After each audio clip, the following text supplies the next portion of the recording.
Hello everyone, my name is Dr. Shaheen Ahmed. Today we are going to study class 10th chemistry chapter acid, bases and salts. In my previous video I have about the acids and the properties of acids. Today we will discuss about the bases. So what did I tell you about the acids? I told you the acids are those substances which are sour in taste. Now, what is the easiest definition of a base? Bases are those chemical substances which have a bitter taste. Remember always, acids are sour in taste, sour means khatte, and bases are bitter in taste, and bitter means kadve. So, this is the right definition of a base. Bases are those chemical substances which have a bitter taste. They are opposite of acids. For example, two examples I have given here, like sodium hydroxide NaOH and calcium hydroxide CaOH whole twice. Now after bases we will study about the alkalis. Most of the bases, they can be dissolved in the water. So those bases which easily dissolves in the water, they are called alkalis. It means we can say water soluble bases are called alkalis. Although all bases which cannot be dissolved in the water, they cannot be called as alkalis. So remember with one line, all water soluble bases are called alkalis. You can say all the alkalis are bases, but all the bases are not alkalis, because some bases are not soluble in the water. Now, properties of bases. Some simple properties. First point, bases have bitter taste. So just now I told you, bases have bitter taste. Second, bases feel soapy to touch. It means when you touch a base, you feel like soap. Third point, bases turn red litmus to blue. Fourth point, bases conduct electricity in the solution. When the bases are dissolved in the water, the solution is able to conduct electricity. Bases react with some metals to form hydrogen gas. That is also one of the property of the base, that when bases react with the metal, they form hydrogen gas. Next point, when sodium hydroxide is a base, when it reacts with the metal like zinc, then it forms salt and hydrogen, and this is very important reaction that is used in the practicals also. So learn it properly. 2NaOH plus Zn give rise to Na2ZnO2, that is called sodium zincate, and plus hydrogen. Next, our property, bases react with acids to form salt and water. So in the acids, I told you that acid and bases, when they react together, they form salt and water. So for the base also we can say the same thing. When the bases react with the acid, they form salt and water. Now see the example. When sodium hydroxide reacts with the sulfuric acid, then it forms sodium sulfate, salt and water. See the equation. NaOH, that is the base, H2SO4, that is the acid, and when they react to each other, they form salt and water. Na2SO4, that is sodium sulfate, it is the salt with the formation of water. Next property of a base, bases react with the non-metal oxides to form salt and water. CaOH whole twice, that is calcium hydroxide, it is a base reacting with the CO2. CO2 is oxide of a non-metal. Remember, oxides of non-metals are either acidic or neutral. And earlier I told you one more important thing, oxides of metals are basic. So again for the revision I am telling you, oxides of metals are mostly basic, basic in nature. Oxides of non-metal, they are either acidic or neutral depending upon the type of element or type of non-metal. So base reacting with the non-metal oxide, the non-metal oxide is acidic in nature. Calcium hydroxide is a base. So base react with the acid, it forms salt and water. And what is the salt? That is calcium carbonate.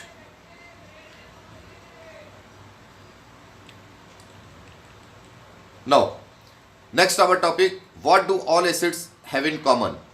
What is the main thing that all the acids have in common? Just see, one acid HCl, when it dissolves in the water, it forms H plus Cl minus.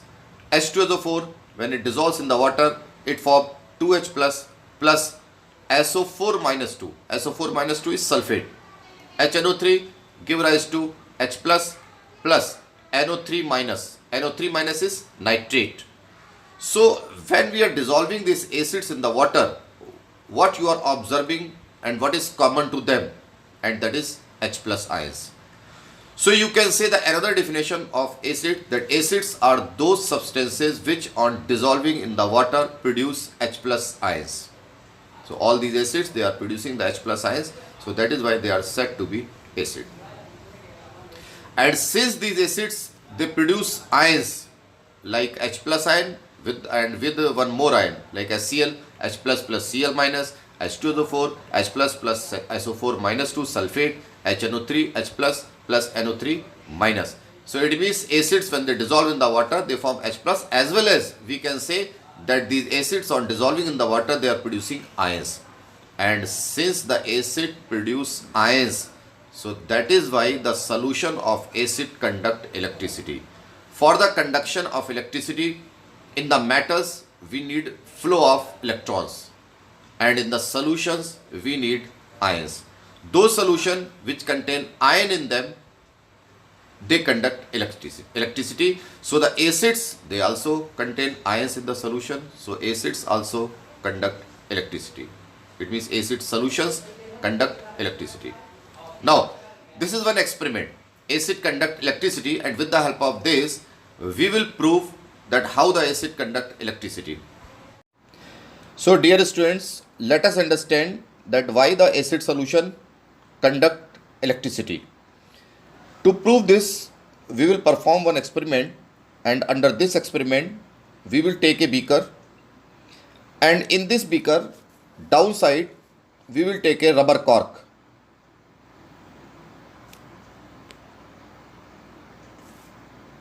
This is the rubber cork, and in this rubber cork, two nails are inserted. One nail is this, second nail is this. Both the nails are inserted, and both the nails, they are not connected to each other. One nail, one side, it is attached with the switch. Finally, it is connected with the battery.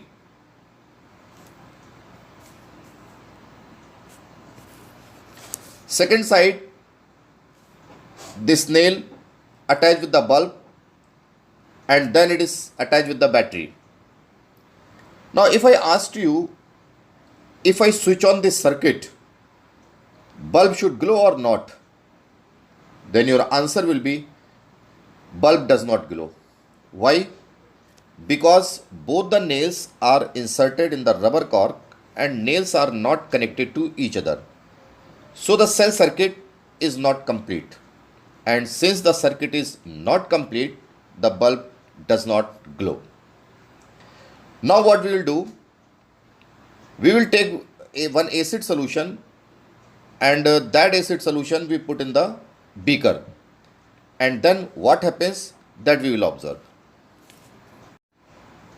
Now in this figure you see the same type of experiment, but now we have taken acid solution in this beaker. This is the acid solution, and you know very well, acids are those substances which produce H plus ions in the solution. And since acid produce H plus ions, so we can say all acids, they produce ions. So when we take acid solution in the beaker, acids produce ions. And as we know, ions are able to conduct electricity.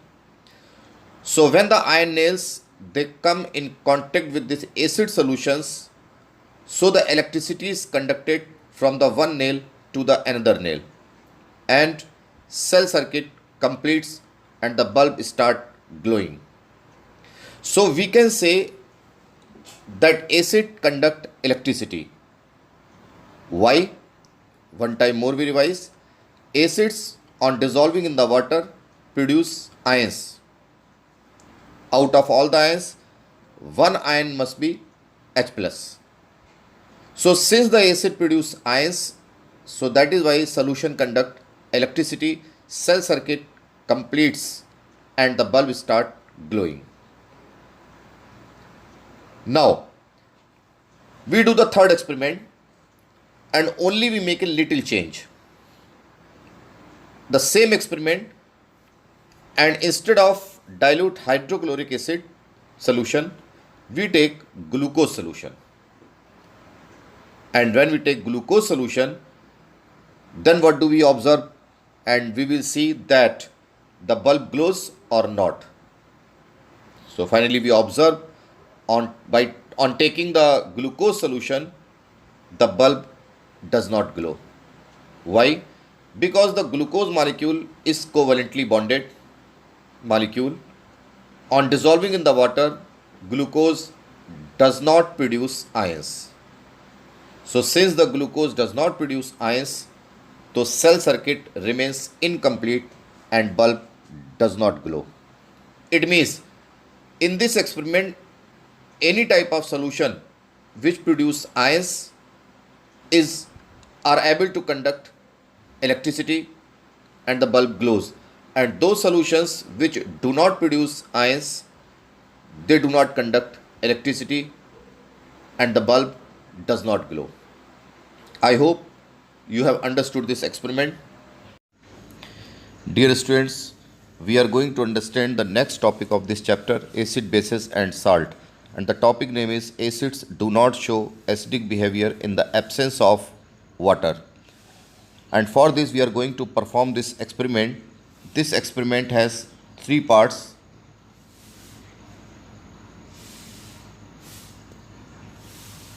Part A, Part B and Part C. In the part A, what we are doing, we are taking the test tube. In this test tube, we take concentrated sulfuric acid and sodium chloride. This concentrated sulfuric acid and sodium chloride, when they react to each other, then they form HCl gas. And this HCl gas comes out through the delivery tube.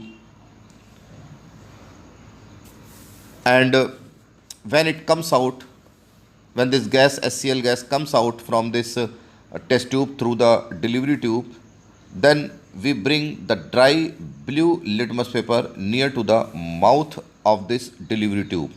Then we observe that dry blue litmus paper, when it comes in contact with the HCl gas, it does not turn red.